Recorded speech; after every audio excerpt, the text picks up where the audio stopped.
मेरा ख्याल है 2 खत लिखने के बाद भी खान साहब का मूड अभी बेहतर नहीं हुआ तो तीसरा खत भी लिखने जा रहे हैं। आज उन्होंने कहा जरा सब्र करो, इसी हफ्ते तीसरा खत भी आ रहा है, यानी हैट्रिक होने जा रही है।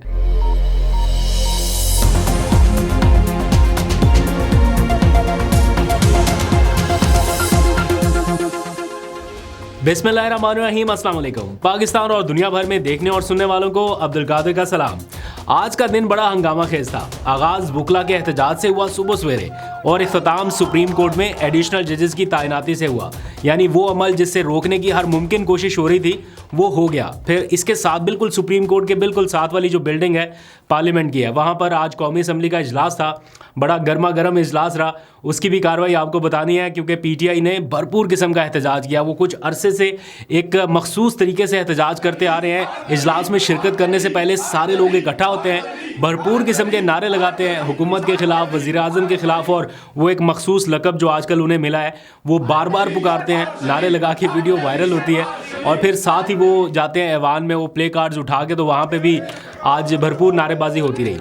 बड़ी दिलचस्प बात आपको बताता हूँ, फिर आगे सारी खबरों के ऊपर एक एक करके बात करते हैं। आप ज़रा इमेजिन करें, अंदाज़ा करें इस सिचुएशन का। दिलचस्प चीज़ जो आज हुई है, कौमी असम्बली में पीटीआई को इतनी आसानी से बात करने का मौका नहीं मिलता। यानी उनके अपोजिशन लीडर खड़े हो जाएं बात करने तो कहते हैं कि जनाब अभी नहीं, अभी आप ज़रा तशरीफ़ रखें, पहले ये चीज़ वाइंड अप कर लें फिर आपको बात करने का मौका देंगे। तो उनको मौका मिलता नहीं है, वो फिर बाहर आके मीडिया डाइस पे बात करते हैं। लेकिन आज दिलचस्प चीज़ जो हुई है वो ये कि एक तरफ पीटीआई का एहतजाज जारी है, जनाब उनको बात करने का मौका नहीं मिल रहा, और दूसरी तरफ क्या हुआ कि जो पैनल ऑफ चेयर है, यानी एक तो ना स्पीकर कौमी असम्बली, फिर डिप्टी स्पीकर कौमी असम्बली, तो इस तरह 3-4 लोग होते हैं। अगर स्पीकर नहीं है, डिप्टी स्पीकर अगर वो नहीं है तो फिर तीसरा, वो भी नहीं है तो चौथा, तो उसको पैनल ऑफ चेयर कहते हैं। तो उसमें पीपल्स पार्टी के रुकन कादिर पटेल साहब भी हैं। तो आज उन्हें मौका मिल गया इजलास की कार्रवाई आगे बढ़ाने का। तो उन्होंने क्या किया कि अपनी पार्टी की रुकन जो थी उनको मौका दे दिया, शर्मिला फारूकी को, और कहा कि जनाब, नाम पुकारा कि शर्मिला फारूकी साहबा आप बात करें। वो खुद हैरान रह गई। वो कहती कि मैं किस चीज़ के ऊपर बात करूं, मतलब आप क्या चाहते हैं कि मैं किस मौजू पे बात करूं। उन्हें खुद नहीं पता था कि मुझे मौका मिल रहा है बात करने का। तो स्पीकर साहब कह रहे कि आप जिस मौजू पे बात करना चाहें आप करें, आपको पूरी आज़ादी है। तो सब वहाँ पे हंस रहे थे। तो एक तरफ पीटीआई है जिसको बात करने को मिलता नहीं है, यानी मुश्किल से मिलता है, ऐसा नहीं है कि बिल्कुल ही नहीं है, और दूसरी जानिब वो जब अपना ही कोई आके चेयर पे बैठा तो उसने देखा इधर कि मेरी पार्टी का कौन सा रुकन है जो बात करना चाहे, तो जनाब करे वो उसको भी नहीं पता मैंने क्या बात करनी। तो फिर उन्होंने खैर अपना एक इशू निकाला और उसके ऊपर बात करने लगे। दूसरी जानिब अडयाला जेल की तरफ आ जाइए। इमरान खान साहब ने ख़तों की हैट्रिक करने का फ़ैसला कर लिया। 2 खत वो लिख चुके हैं, अभी तीसरा ख़त वो लिखने जा रहे हैं, और आज ही उन्होंने पैगाम भेजा है कि इसी हफ्ते वो तीसरा खत लिख देंगे। अब नॉट श्योर कि वो तीसरा खत उन्हीं को लिखना है जिनको पहले 2 खत लिख दिए हैं, या ये किसी और को लिखने जा रहे हैं, लेकिन होगा ये ओपन लेटर ही, तो किसी को पहुंचे ना पहुंचे इस बात की गारंटी नहीं है। तो साथ ही इमरान खान साहब ने कुछ मैसेजेस भेजे हैं आप लोगों के लिए, और वो ये कहते हैं कि जो कुछ भी हो रहा है पूरी अपडेट तो उनको मिल ही रही है, जैसे तैसे भी है, चीज़ें उनको पता चल रही हैं। तो वो कह रहे हैं कि ये जंग अभी ख़त्म नहीं हुई, मेहनत जारी रखनी है और आगे बढ़ना है। ख़ास तौर पे ये जो रिसेंट 8 फरवरी का पूरा चैप्टर हुआ है, इसकी इब्तदाई रिपोर्ट उनको मिल गई है, और वो खासे खुश दिखाई दी हैं आप लोगों की परफॉर्मेंस पर। ख़ास तौर पर जो लोग निकले हैं उनको उन्होंने खराज तहसीन पेश किया, और स्पेशली कराची का तो ख़ास तौर पर जिक्र हुआ, और फिर पंजाब से भी इतनी ये जो क्रैकडाउन जैसी सिचुएशन थी इसके बावजूद लोग निकले, और फिर कराची से तो कमाल ही हो गया था, वो हमने डिस्कस किया। तो ये 2 चीज़ें उनको पता चली है, तो काफ़ी खुश दिखाई दी है इस बार के, अच्छी परफॉर्मेंस रही है। तो जुनैद अकबर साहब भी अपने पहले इम्तिहान में कामयाब रहे, बल्कि आज तो मैं देख रहा था उन्होंने एक चैलेंज किया है हुकूमत को कि अगर किसी में हिम्मत है, मैं ये लफ्ज़ यहाँ पे खुद ऑल्टर कर रहा हूँ, मैं हिम्मत है का लफ्ज़ बोल रहा हूँ, उन्होंने तो कुछ और बोला था। तो वो कह रहे अगर किसी में हिम्मत है तो हमें मीनार पाकिस्तान पर जलसे की इजाज़त दें, दूध का दूध और पानी का पानी हो जाएगा। क्योंकि बहुत सारे लोग कहते हैं ना कि केपी में इन्होंने अपने रियासती वसाइल इस्तेमाल कर लिए, जो हुकूमती वसाइल हैं वो इस्तेमाल कर लिए। तो वो कहते हैं हमें पंजाब में मीनार पाकिस्तान में जलसे की इजाज़त दे दें, हम कोई वसाइल इस्तेमाल नहीं करेंगे, खुद देख लीजिएगा कि फिर पता चल जाएगा लोग आते हैं नहीं आते। केपी में तो हमारी हुकूमत है, हिम्मत करके हमें मीनार पाकिस्तान पे इजाज़त दे, 144 न लगे, रास्ते बंद न करे। तो अगर है किसी ने माँ का दूध पिया हो तो मैं चैलेंज करता हूँ हुकूमत वक्त को, उसके पीछे जो एहलकार है उसको चैलेंज करता हूँ कि मीनार पाकिस्तान में देना वसाइल होंगे, और न कि आपको पता चले कि दूध का दूध पानी का पानी। खैर ये तो होगी साइड स्टोरीज। आज की जो मेन हाईलाइट्स थी, जिसका आगाज़ किस तरह से हुआ, इख्तिताम कैसे हुआ, वो डिस्कस करते हैं, और वो है वुकला के शदीद एहतजाज और शोर शराबे के दौरान सुप्रीम कोर्ट में एडिशनल जजेस की तैनाती। ये आज मुल्क की तारीख में पहली बार ऐसा हुआ, अकॉर्डिंग टू सुप्रीम कोर्ट को कवर करने वाले रिपोर्टर्स। वो बताते हैं, ट्वीट करके उन्होंने लिखा कि ये मुल्क की तारीख में पहली बार हुआ कि कंटेनर्स लगा के जजेस तैनात किए गए। क्योंकि कल रात से ये पता चलना शुरू हो गया था, बल्कि एक ग्रुप में, हमारे न्यूज़ ग्रुप में मैसेज आया कि इस्लामाबाद पुलिस ने कोई रिलीज़ जारी किया है जिसमें उन्होंने कहा है कि जो फ़लाँ सड़क भी बंद होगी, ये रास्ता भी बंद होगा, तो शहरी घरों से बाहर ना निकलें, एहतियात करें और दिस एंड दैट। तो मैं सोच रहा था, मैंने कहा ये क्या हुआ, इस्लामाबाद में सुबह ऐसा क्या हो रहा है। तो मेरे इल्म में उस टाइम नहीं था कि ये वुकला ने कोई एहतजाज करने की तैयारी कर रखी है। तो वो फिर बाद में थोड़ी देर बाद पता चल गया, आइडिया हो गया कि वो अच्छा वकील आ रहे हैं यहाँ पे एहतजाज करने के लिए, और सुबह जुडिशल कमीशन का इजलास भी है, तो इसलिए प्रिकॉशनरी मेजर्स जो है वो लिए जा रहे हैं। खैर, आज सुबह सुबह वुकला का एहतजाज शुरू हो गया इस्लामाबाद के एक मुकामी होटल में। ये सारे लोग इकट्ठे हुए, वहाँ से निकले, कोई रेड जोन की तरफ, कोई डी चौक की तरफ, किसी को कहाँ से आना था, किसी को कहाँ। इस दौरान पुलिस, वुकला, ये आमने सामने जैसी सिचुएशन हमें काफ़ी देर तक नज़र आती रही और लगा कि वुकला रेजिस्टेंस करते दिखाई दे रहे हैं। लेकिन वो जो एक वुकला तहरीक होती है ना, जैसे एक पूरी कुव्वत के साथ आना, वैसा माहौल नहीं था। टोलियों की शक्ल में कहीं कहीं हमें एहतजाज होता नज़र आया, लेकिन मौसर एहतजाज ऐसा नहीं था कि हुकूमत को कोई परेशानी होती या जो आज इजलास होना था वो रुक पाता। और बिलाखिर वो इजलास दोपहर 2 बजे हुआ, शुरू हुआ, ख़त्म भी हो गया। और जैसे मैंने कल बताया था कि माइनस वाले जो है वो अब प्लस में हो गए हैं, यानी उनके नंबर्स बढ़ गए हैं। यानी हुकूमती हिमायत याफ्ता जो जजेस हैं उनकी तादाद अब सुप्रीम कोर्ट में ज़्यादा हो जाएगी। और by the way, Aamir Farooq साहब जो chief justice Islamabad high court हैं, वो भी अब हाई कोर्ट से तरक्की पा के सुप्रीम कोर्ट की तरफ चले गए। तो बहुत सारे लोग जो हैं वो थोड़ा खुश हैं कि आमिर फारूक साहब जो हैं वो चले गए। लेकिन रुक जाइए, ठहर जाइए, क्योंकि आमिर फारूक साहब अपने जाते जाते जिनको चीफ जस्टिस लगवा के जा रहे हैं, आपको अंदाज़ा होगा कि आने वाले दिनों में होगा क्या। अब इमरान खान क्या सोच रहे हैं इस सारे मामले में कि इमरान खान अपने मुकदमात कहाँ पे वो चाहते हैं कि सुने। कुछ लोग हैं ना कि यार इस तरह के माहौल में या जहाँ पर जजेस हुकूमत की मर्ज़ी और मंशा से आ रहे हैं, तो वहाँ पर इमरान खान को किस हद तक इंसाफ मिलेगा या कैसे आगे बढ़ेगा मामला। तो इमरान खान क्या सोच रहे हैं आज उन्होंने वो भी बता दिया। वो कहते हैं कि कोई भी जाए, कोई भी जाए, लेकिन मैं इन्हीं के सामने अपना मुकदमा रखूँगा। अभी भी वो इन्हीं के ऊपर ट्रस्ट करने के लिए, एतबार करने के लिए तैयार हैं। और वो कहते हैं कि यही आखिरी फोरम है जिधर मैंने जाना है। यानी आइनी और कानूनी जदोजहद वो जारी रखना चाहते हैं, बजाय इसके कि कोई इंतशार का रास्ता अपनाएं या कोई आउट ऑफ द वे कोई ऐसी चीज़ करें। वो कहते हैं कि मैं अभी भी इन्हीं जजेस के सामने अपना मुकदमा रखूँगा और यहीं से इंसाफ लूँगा। ये उनका यकीन है। मिलेगा नहीं मिलेगा ये बात की बात है, लेकिन ये आज उन्होंने अपनी बहन के थ्रू बाहर कन्वे किया।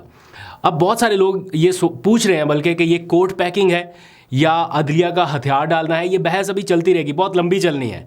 लेकिन इसका आगाज़ कब हुआ था, ये भी एक पॉइंट है जिसके ऊपर लोग डिस्कस कर रहे हैं। आपको याद होगा 2023 में एक केस था जब इमरान खान ने अपनी असम्बलियाँ तहलील कर दी, केपी और पंजाब असम्बली। तो उस वक्त के चीफ जस्टिस उमर अता बंदयाल थे, उन्होंने कहा कि जनाब इलेक्शन कराया जाए 14 मई को। तो उस मामले पर जो चीज़ें इनिशिएट हुई थी, तो उसमें आपको एक बहस याद होगी कि ये फ़ैसला 2-3 का है या 3-4 का है। ये बहस शुरू हुई थी और अनफॉर्चुनेटली उस बहस को इनिशिएट कराने में जिनका किरदार था, आज वही मुतासरीन है। आज वो देख रहे हैं कि हो क्या रहा है। अगर उस वक्त ज़रा मजबूती के साथ फैसलों के साथ खड़े रहा जाता सुप्रीम कोर्ट के अंदर से, तो शायद आज ये हालात ना होते। लेकिन अनफॉर्चुनेटली उस वक्त नहीं हुआ, तो आज ये सारा कुछ फेस करना पड़ रहा है। ये बुनियाद जो हिली है ना सुप्रीम कोर्ट की, ये वहाँ से हिली। बहरहाल मेन पॉइंट की तरफ अगर आ जाएं, तो आज के दिन की हाईलाइट ये है कि इस वक्त के जो चीफ जस्टिस पाकिस्तान है याहिया अफरीदी साहब, उन्होंने अपने सीनियर फेलो जजेस, सीनियर लॉयर्स, ये सारे वकला जो आज एहतजाज करते रहे, इनमें से किसी की नहीं सुनी और उन्होंने जुडिशल कमीशन का इजलास नहीं रोका, ना मुलतवी किया। और इस तरह सुप्रीम कोर्ट ऑफ पाकिस्तान में 6 मुस्तकिल और 1 आर्जी जज की तकर्री कर दी गई है। एक एहतजाज तो सुप्रीम कोर्ट के बाहर वकला कर रहे थे, लेकिन एक एहतजाज अंदर भी हुआ। और अंदर सुप्रीम कोर्ट में जब ये कार्रवाई शुरू हुई, तो एक तो पहला तो एहतजाज 2 सीनियर जजेस जो कि जुडिशल कमीशन का हिस्सा भी हैं, जस्टिस मुनीब अख्तर और जस्टिस मंसूर अली शाह, इन्होंने इस कार्रवाई में हिस्सा नहीं लिया, बाइकआउट कर दिया इस कार्रवाई का। और जो इस जुडिशल कमीशन के 2 रुकन हैं जिनका ताल्लुक पीटीआई से है, बैरिस्टर गौहर और बैरिस्टर अली जफ़र, इन दोनों ने भी इस जुडिशल कमीशन की कार्रवाई में मतलब मिनट्स ऑफ मीटिंग रिकॉर्ड करा दिए कि हम इस इजलास में शिरकत नहीं कर सकते। बैठ के मिनट्स ऑफ मीटिंग रिकॉर्ड करा के उस इजलास से निकल गए। तो 4 मेंबर जो थे वो तो आज इस कार्रवाई का हिस्सा नहीं बने। तो बाकी के जो मेंबर्स थे जिनमें हुकूमती अक्सरियत है 9 अरकान, उन्होंने इजलास जारी रखा और इस तरह उन्होंने जजेस की अपॉइंटमेंट कर दी। जैसे मैंने पहले बताया कि एक तो chief justice Islamabad high court है, वो तो तरक्की पा के चले गए सुप्रीम कोर्ट में, लेकिन साथ जस्टिस मियां गुल हसन औरंगज़ेब, ये वो नाम है जिन्होंने इमरान खान को हालिया केसेस में काफ़ी हद तक रिलीफ भी दिया है। ऑन द अदर हैंड जो जजेस ने खतूत लिखे हैं ना, इस्लामाबाद हाई कोर्ट के जजेस ने, पहले 7 जजेस ने लिखा था, उनमें भी ये शामिल नहीं थे, इन्होंने कोई ख़त नहीं लिखा था। फिर दूसरी बार जब हुआ तब भी ये शामिल नहीं थे, इन्होंने भी कोई ख़त नहीं लिखा था। तो इनको सुप्रीम कोर्ट ऑफ पाकिस्तान में आर्जी जज तैनात किया गया है आइन के आर्टिकल 181 के तहत, कि जब तक प्रेसिडेंट साहब चाहें तो ये सुप्रीम कोर्ट में आर्जी जज के तौर पर रहें। अब इनको क्यों लाया गया सुप्रीम कोर्ट ऑफ पाकिस्तान में? ऑब्वियस बात है कि सीनियरिटी में ये भी आते हैं। चीफ जस्टिस के बाद जो सीनियर 3 का पैनल था उसमें ये भी फॉल करते हैं। जो टॉप के सीनियर मोस्ट जज थे जस्टिस मोहसिन अख्तर कियानी, उनकी हार्ड लाइन होने की वजह से वैसे ही हुकूमत या बाकी स्टेक होल्डर नहीं चाहते कि उनका नाम आए, तो अब सरफराज डोगर साहब के लिए रास्ता जो है वो बिल्कुल साफ़ किया गया है। और बाकी काम जो पक्का काम करना था ना, वो चीफ जस्टिस साहब जाते जाते करके जा रहे हैं। ऑल्दो कि वो सुप्रीम कोर्ट में तरक्की पाने के ऑर्डर उनके हो गए, लेकिन फिर भी एज इफ़ नाउ वो अभी भी इस्लामाबाद हाई कोर्ट के चीफ जस्टिस ही हैं। तो जाने से पहले धड़ाधड़ ऑर्डर जारी हो रहे हैं। पहला ऑर्डर जो उन्होंने जारी किया वो ये कि सुप्रीम कोर्ट जाने से पहले पहले उन्होंने हाई कोर्ट के 5 जजेस की सीनियरिटी फहरिस्त में तब्दीली के खिलाफ जो रिप्रेजेंटेशन फाइल हुई थी ना, उसे खारिज कर दिया।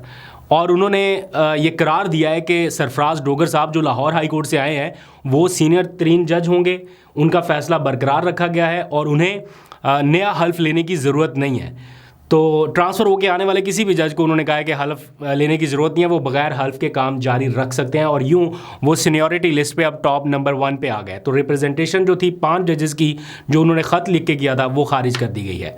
अब असल सवाल यह है कि उन जजेस का, उन 5 जजेस का रद्द-ए-अमल क्या होगा? ऐसा तो नहीं है कि वो बिल्कुल खामोश होकर बैठेंगे और वो कहेंगे ठीक है जी, हमारे बाद आने वाले चीफ जस्टिस जो है वो सीनियर हैं, हम उनके मातहत काम करें। ऐसा पॉसिबल है?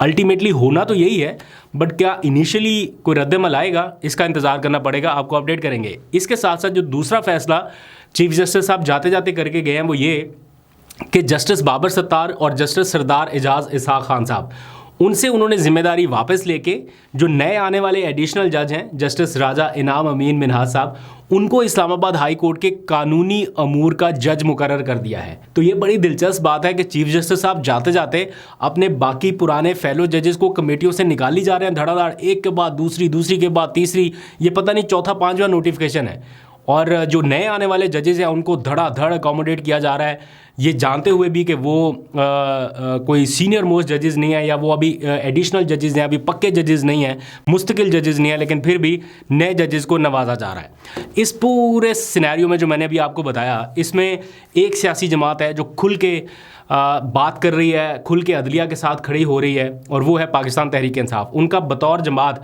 आज भी ये मौक़िफ़ है कि वो वकला के साथ खड़ी है, और ना सिर्फ वकला के साथ खड़ी है बल्कि दीगर सियासी जमातों और अपोजिशन इत्तेहाद को साथ लेकर चलेगी और इस मामले को वंस फॉर ऑल सेटल करने के लिए अपनी पूरी कोशिश करेगी। ये पीटीआई का ऑफिशियल मौक़िफ़ है। जाते जाते 2 खबरें और।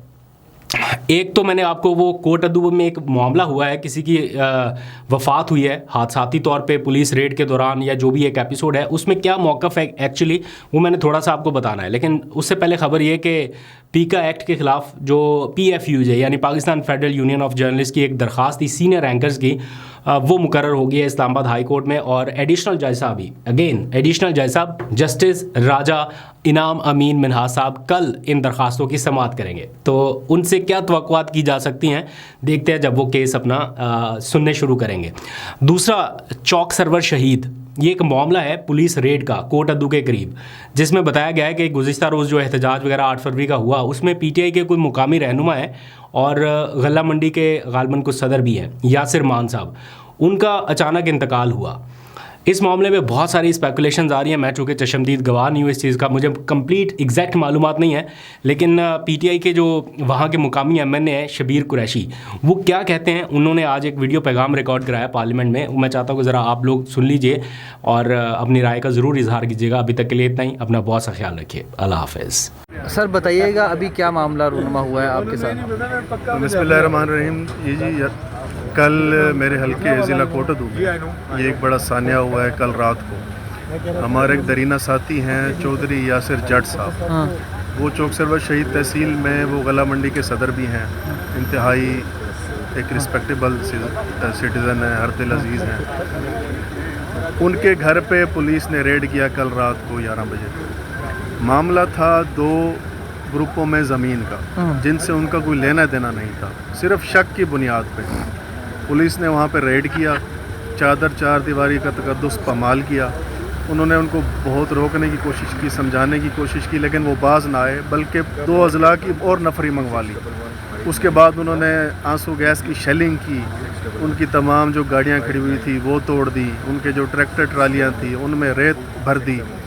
मतलब क्या क्या जुल्म के पहाड़ उन्होंने नहीं तोड़े। इस चीज़ को वो बर्दाश्त नहीं कर सके, इस सदमे को, इस दबाव को, और उनको उसी रेड के दौरान ही हार्ट अटैक हुआ और इस जहान फ़ानी से वो चल बसे।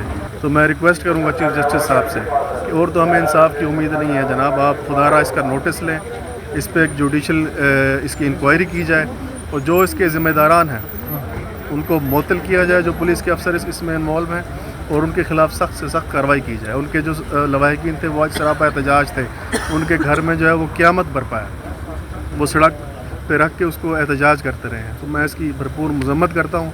इनको होश के नाखून लेने चाहिए। क्या इनको अपनी आखिरत की परवाह नहीं है? क्या इन्होंने मरना नहीं है? तो इनको इंसाफ मिलना चाहिए।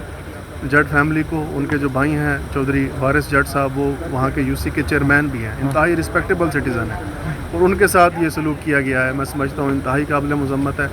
इसके जो भी इसमें मुलव्वस है उनके ख़िलाफ़ इंक्वायरी होनी चाहिए और सख्त से सख्त कार्रवाई होनी चाहिए और इनको इंसाफ मिलना चाहिए। बहुत शुक्रिया सर, थैंक यू।